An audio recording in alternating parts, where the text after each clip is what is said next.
Hi friends, நாங்கள் மெரினா பீச்சுக்கு தான் ஃப்ரெண்ட்ஸ் ட்ரெயினில் போயிட்டுருக்குறோம். நாங்கள் வீட்டிலேருந்து கிளம்பி போகும்போதே மணி 5 ஆகிடுச்சிங்களா. எங்களால் சீக்கிரமாக போகணுன்னு தான் நினச்சோம். ஆனால் பசங்க கிளம்பவே இல்லை. 5 மணி ஆகிடுச்சி.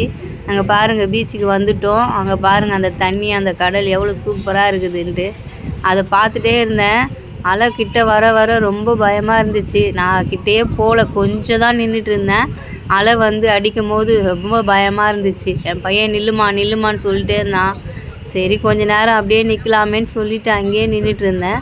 அதுக்கப்புறம் வெளியில் வந்துட்டு அந்த சிற்பியெல்லாம் பார்த்துட்டு அங்கே ஒரு ஃபோட்டோலாம் எடுத்துகிட்டு அப்படியே ஜாலியாக எல்லாத்தையும் சுற்றி பார்த்துட்டு பானிபூரி, பேல்பூரி, மசாலா பூரி, அப்புறம் வந்து பஜ்ஜி, ஐஸ்கிரீம் அதெல்லாம் சாப்பிட்டுட்டு அங்கே கொஞ்ச நேரம் அப்படியே என்ஜாய் பண்ணிகிட்டு இருந்தோம், காற்று வாங்கிட்டு இருந்தோம்.